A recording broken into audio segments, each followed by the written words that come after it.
Hey guys, how's it going? It's Chris here, the author of the Vengeance series over at vengeancebooks.com. I should intro my videos more often like that. I always tell myself I'm gonna go and make little sliders for beginnings, ends of videos, and even like ad breaks in the middle of videos that are like 10 or 15 seconds just promoting stuff I do. Like I bet most people don't even know that I have a merch store, that they don't know I have a Patreon, that they don't know that I have other channels. Like a lot of people that are just passively viewing don't know these things, and there's no call to action to go check those things out. So I'm just lazy. Wow, my throat got super gurgly. Lazy. Nope. Lazy. Yeah, I don't know what happened right there. Anyway, so I wanted to do a quick update, letting you guys know where I am on the next book, which is the 2.5 book, and kind of what's going through my mind for what's going to happen in the future for the Prelude book and book 3. Just keep you guys up to date on those things. So currently, I can't pull it up. It's on my heart. It's on my flash drive. I think I am.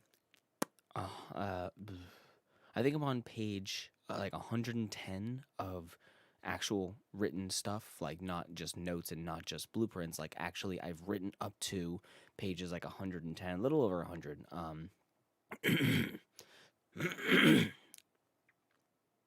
Sorry, something's going on with my throat. I keep having mucus. And the total pages in the document is about 160 right now. So that's a good projection of where I'm probably going to land. I think I'll probably land around 180, but at least being at 160, I probably have 20 or 30 pages of leniency that I'm kind of looking at, that I'm projecting to reach. But where I am with that right now is I stopped a little after page 100, and took a I took a hiatus from a small, I can't really call it a hiatus. I took a small break from actually writing the chapters to going ahead at the blueprints for each chapter and seeing what needs to be adjusted, because as I was going along, certain plot points started happening at different points in the timeline of this book. Now, the book follows like day, day, day, day. We're not making any big jumps in time. It's like literally like Sunday, no, not even Sunday, like Thursday, Friday, Saturday, Sunday is like when this book takes place. It takes place in just like a weekend, pretty much. Um, and it is a couple days after the end of book 2, so like the time frame, like I think we start in the first chapter and we hear it's like 5 days after the end of book 2. So, or 5 days after the big event at the end of book 2. And we're kind of just going day by day through there. And when my original plan had, by the way, no spoilers, don't worry about that. My original plan was to cover certain points and have certain things happen in this sequence. And it was all just kind of like me getting my notes and putting it all together and laying out the timeline and then starting and figuring it out.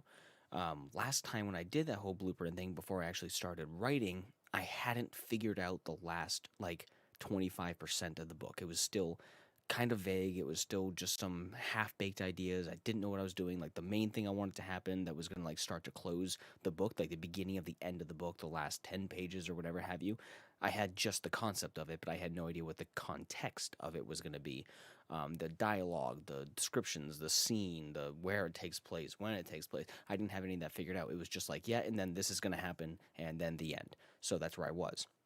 And everything before that was kind of like leading up to it. But as I was writing, like I said, certain things started unfolding earlier, and some things got pushed a little bit, and some things got shuffled around. That's just the way writing goes. So I had to sit there and go, all right, hold on. Before I go any further with this, I need to set the stage. I need to reset the stage of where I'm going, because every time I get to the next chapter, I have to start rewriting that chapter for where I am now, where I have written up to. Because I get to the next point and go, oh, we already did this, or this isn't where this is going now, or these characters already had this discussion. I already talked about 2 out of the 3 things here that they're going to talk about. Therefore, this doesn't need to be a conversation. So what's happening instead, and where does that put us? So I'd have to figure that out for every chapter I would reach, which really slowed me down, because I'd have to, on the spot, be like, select, delete. Just, I'd have to do that every day, and it was just whatever. It was like swimming. It was like swimming up a fucking river kind of thing. I don't know. But yeah, so I stopped like a week or 10 days ago or something like that. And maybe not 10 days ago. That seems a little bit long. Maybe 8 days ago. 8 days, and I started.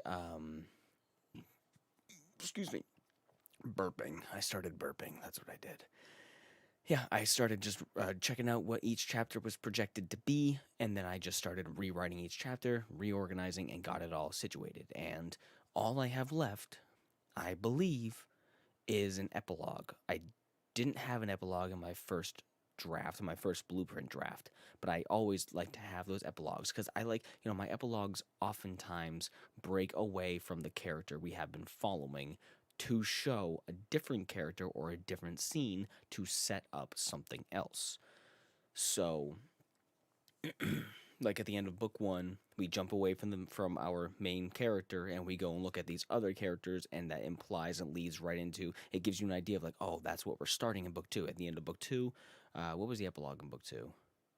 Oh yeah, so the end epilogue of book two, we break off from our cast and we go and check a character that we recently had been separated from, and we see what's going on with them, and it really sets up like an oh no, what the fuck is happening? This is not what I expected, and it sets up stuff like that.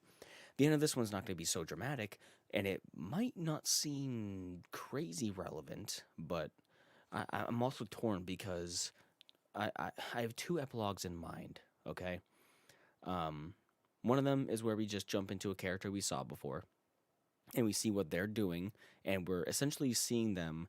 Again, no spoilers. You're good. I'll be vague enough. We see them discovering a character we've never seen before, but they're dead. We're discovering this dead person, this dead being, and it's described to the reader as something we've learned about in book two, as an entity we have learned about, and thus um, leaves the reader wondering why this character that we know is standing over this dead entity, and you're left with the question: oh no, did this character kill this thing that we believe to be good? Or is this character in a situation when we don't know? We have no idea if they're guilty of killing this thing, if they did, what the reason was, if it was defense or if it was offense, or if they kill them at all. And it's just like this leading into a question, to tack onto the epilogue from book two, which looks at a different character and sets the scene for who we're supposed to be looking at, like trusting guiding forces that have been reconciled with, now in an opposing state. So we see these two little clues leading into what the beginning of book three is going to be. It's either that for an epilogue, finding that dead character. Well, I guess not finding the dead character, but like seeing them with the dead character and wondering what happened here. Or I debated on jumping forward in time, which was the original ending for book two, where we make a 4-year time skip and we see the characters that we left off with later on in life, having obviously gotten, living their lives and whatever, and them being confronted by an old friend or an old foe at this point. We don't know. And we see how that plays out with the ending, with like, then that was going to jump ahead to the true ending that I do have in mind, that I still plan on ending the book like this. And the ending to the series is already written, because it was the original epilogue ending for book two, because the end of book two had that 4 or so year time skip, and we were just kind of meant to fill in the blanks of what happened with the conflict at the end of book two with the characters. But since I had emphasized the faction Umbra and gotten so much mystery behind them, I needed to have them be a more significant part of what was going on, because they had been meddling in a lot of stuff that we saw in Devil to the Damned, that we saw in book two, and a lot of stuff hinting at with them. So book three was kind of born for the need to explore that, and then I came up with the other epilogue where there's contention between the things we saw at the end of book two and blah blah blah. So it's like book three kind of spawned from that, and I realized I can't have this time skip epilogue at the end of book two. I need to take that out. There is like a couple of print copies that still have that ending, but there was only like a couple before I removed it really quickly. I got in my head real bad about that. I was like, nope, rip that out of there.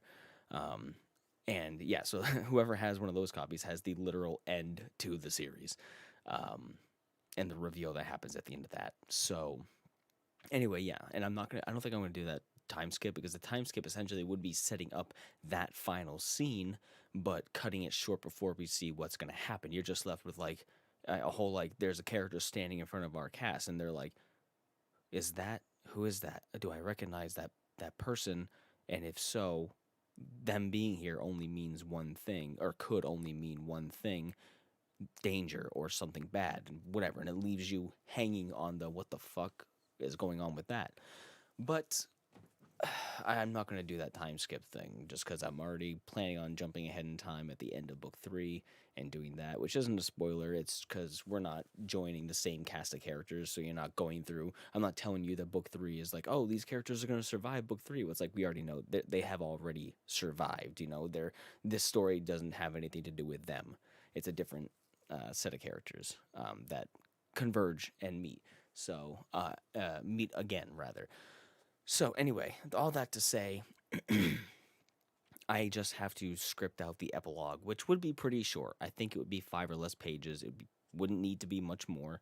I definitely don't want to stretch that on as much as I can, because that would be wrong. So, but yeah, that's what's going on with that. And another thing I wanted to mention is we have my idea, but I brought a friend on, is the poetry collaboration book that will be coming out very soon. I want to show you guys a little spoiler for the cover. This is the cover so far. It's a couple of photos that I took, mostly centering around one photo I took, and then with a couple of extra added little things in there. So I took the photo or photos, and then my friend V, who is the co-writer of the poetry book, did all the editing that you see to clean it up. I don't think I have the original photo on my desktop, but yeah, and all we're waiting for is to put the title and the back, which we're waiting for her because she's handwriting the title, because it would be a lot cooler that way. But the problem is when she sent the files for the handwriting, it came through email as a JPEG instead of a PNG. So I had a background that I couldn't remove cleanly without having some anti-aliasing issues on the text, because it's handwritten. But yeah, so when she gets back, hopefully tonight, she can get me those sent as PNGs. I can drop them in here, edit it together, and then do some final cleanup stuff for the actual document, and then get that up and available as soon as possible. Um, the poetry book is called Tomorrow to Lose. Tomorrow to Lose. Like you have tomorrow, you could lose tomorrow at any point, kind of thing. It was going to be Tomorrow's Memory, but we both settled on Tomorrow to Lose, and it's only like 30 pages. It's not very long. It'll be a couple more pages because I think I have some other stuff that I wrote on my phone that I'm going to insert in there. I have a couple that I had written in there that I removed and that I want to replace with something else because I just wasn't too happy with them compared to the other stuff that's in there. But yeah, so that's what's going on with that. Expect that to be coming out hopefully within the next week. By next week, it should be out. Available on paperback and I guess Kindle. I guess it'll be digital too, because why not? Pricing will be pretty much as cheap as possible. Kindle will be $1. Kindle will be $1, and I can't imagine that the paperback will cost anything more than like $10 because it's only a few pages. It's only 30 pages. I wanted to make it like 50 pages, just so it's a little bit more, but like she also doesn't have a whole lot of stuff that is considered done to add to it, so her section's shorter than mine. So I thought, do I want to intersplice, like go between each poem and have some photography we've taken, put it in there like between both of us, but then it's like then I have to make it a color print thing, and I could do that, and I'll run that by her because I had that idea. That would inflate the pages a little bit more to make it, not even to make it look like it's more content, but just like it's also including photography, so it is fitting the aesthetic of like poetry and just freeform art and whatever have you, freedom of imagination, and then you're not going to get it and go, what's this dinky little 30 pages? You're going to get like, oh, okay, it's a little bit thicker and it has some extra stuff in there because there's not a whole lot else going on. There's going to be credits in there for like who made what and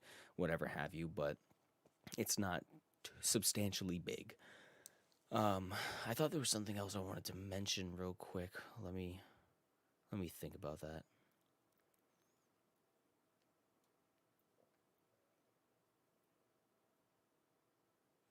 Yeah, all right. So, and the other thing I wanted to kind of just get out there, I'm trying to with So when it comes to the book after 2.5, the prelude into book 3, I don't really know what else to call it. It's like a 2.75, and then you have book 3. I have a lot of book 3 already scripted out. I think book three's outline is like 60 or 80 pages. Let me actually, I want to look at that. Because the outline, I've been writing the outline for a good little while. Um,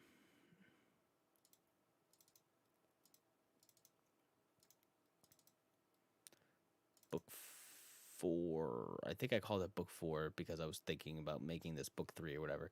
The outline itself, the pages are a little inaccurate, but the outline itself is about 10,000 words just for the outline.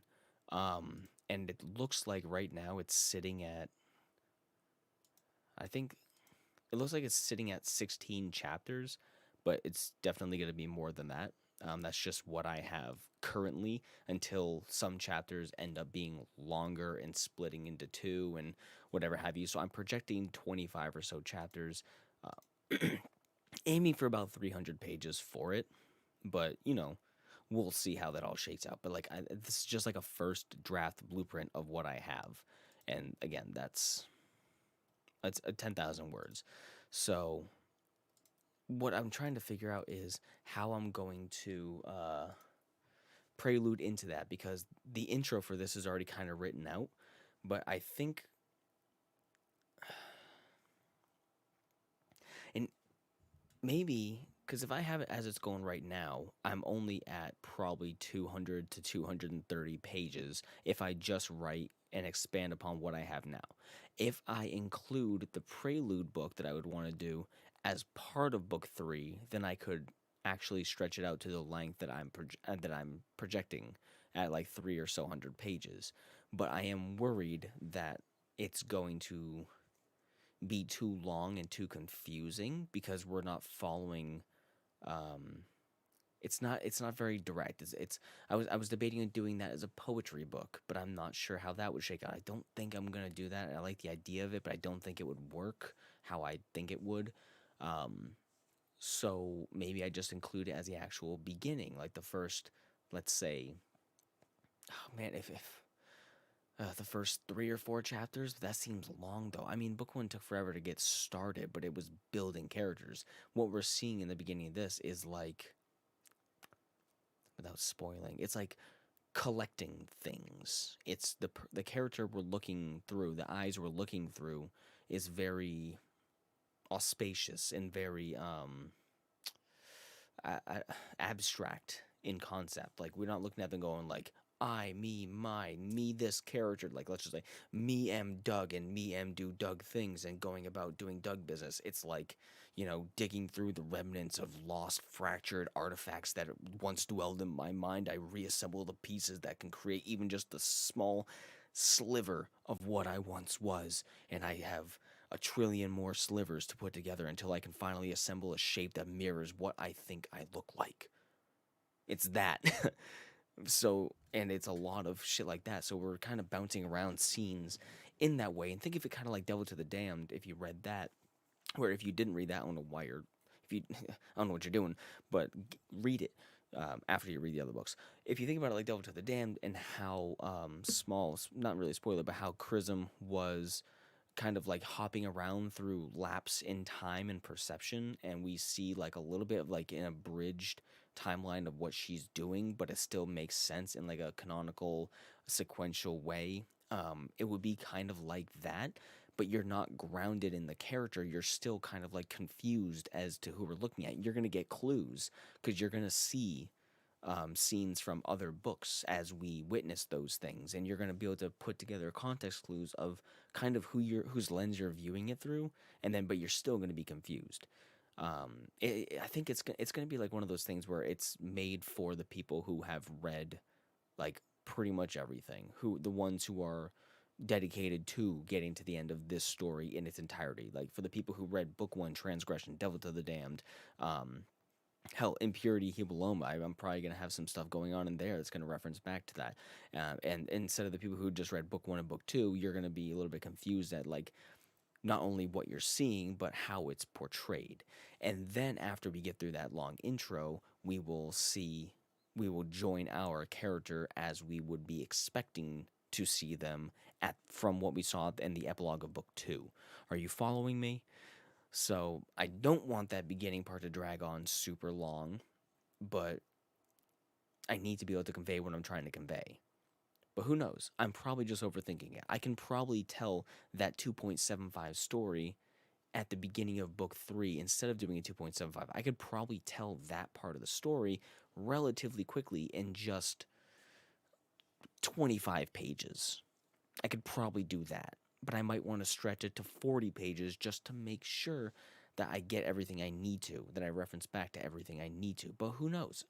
I have no idea. I've projected so many things in the past of where I thought things were going to be, and that's why I like to go over my old notes and those other archive videos, because like all the things I was thinking of where I was going and ended up not happening at all, or just went on a completely different trajectory or life of its own. It's part of the process, and I wish I could just jump to the end of it, but like, what fun would that be? Because it is fun. It's the most stressful thing I've ever done in my entire life, writing these books, but I do love it, and I do love the process. I just wish I was more adamant about staying on top of it, but I am such a heavy procrastinator. I always say I just need to have like a week. I need to have 1 week once a month where I can just stay at a hotel room with just my laptop and just write, like I need to have a consistent chunk of time. That's why I wish I could do this and do all my other creative stuff as a job, because then I could just put the time needed into it, because I don't have I have terrible discipline. Like I'll be in bed at like I'll lay down at midnight and sit there till 3 a.m. just on my laptop derping around watching porn or something and watching YouTube instead of writing. But it's because my brain goes, no, I'm not going to do it. I can't do it right now, because if I get into it, the problem is if I get into it, I don't want to stop, and then I will like lose sleep and I'll get too attached to it. And I like to be habitual with certain things, and I get stuck in those habits. But like I limited the habit to only writing for like an hour and a half each day in the morning. I used to lay in bed and write for like 3 hours, but I just like I can't. I'm not disciplined. I can't do it. I get too distracted and I get too lost, and I need to set new habits in place. So anyway, I just looked over to make sure I was recording, that my mic was going, because I've recorded like 3 videos this week where I wasn't recording, or where I was only recording my webcam and not my desktop. Like I tried to do the Corn songs tier list as a video, and I got 30 minutes into that before I realized I was only recording my webcam and not the screen, and I just like I keep doing that, so I just had to check OBS over here to make sure that my mic's going, I am recording. We're at 23 minutes and 40 seconds, and everything looks good. So thank God for that. Gonna go play Apex for a little bit. So yeah, thank you for listening. I hope that tantalizes your thoughts about what's to come. And I don't have a projected date for when I'm gonna finish the current book 2.5, which, by the way, if you'd like to know the title of the book, it's not a secret and it's nothing too crazy. It's not any spoilers, but it's called The Garden. So far, that's the name I have. It's called The Garden. And that stems from one of the last chapters in book 1 called No Garden for Wilted Flowers, which is one of my favorite things I've ever written. I don't know why. I just love that imagery and the line so much. And then this is called The Garden. So that's where I'm at. And I don't have a projected date for when it's going to be done. If I could dedicate myself, I could get it done in 2 months. But I'm hoping to get it done before. I'm hoping to get it done by middle or end of summer, like fully done and published, so I can start the next book before the next year begins. If I can start the next book before the next year begins, then that would be great, because I'll have a head start on my timeline that I set for myself, which is usually starting a new book in January or February and getting it done by the end of the year. Since this book is so short, I should be able to do it in half the time, which we're pretty much on track for that, because most of the time I get books done by like month 9 or 10. And then I do like my cleanup stuff at the end of that, and that takes like a month or two. Like I've consistently published, I think, book 2 and Devil to the Damned both in January. I published Devil to the Damned on January 29th, which was I believe it was Devil to the Damned, intentionally published on that date because it's Christine's birthday. So as long as I can get this next book published by December or January, then I'll be happy. But I'll be a little bit annoyed because that took a full year at that point. So if I can get it published before October and before September even, then I'll be happy. So I just need to. And once I get done with this first blueprint run, the second run through will go so fast. I print it out, I do my handwritten notes, and then I edit those notes in. I do a quick sweep, and then it's done. So this is the longest part right here. It's just doing what I'm doing now. So, all right, I gotta go. Thank you guys so much for watching. Leave a like if you enjoyed, and I will see you all in the next one. Bye bye.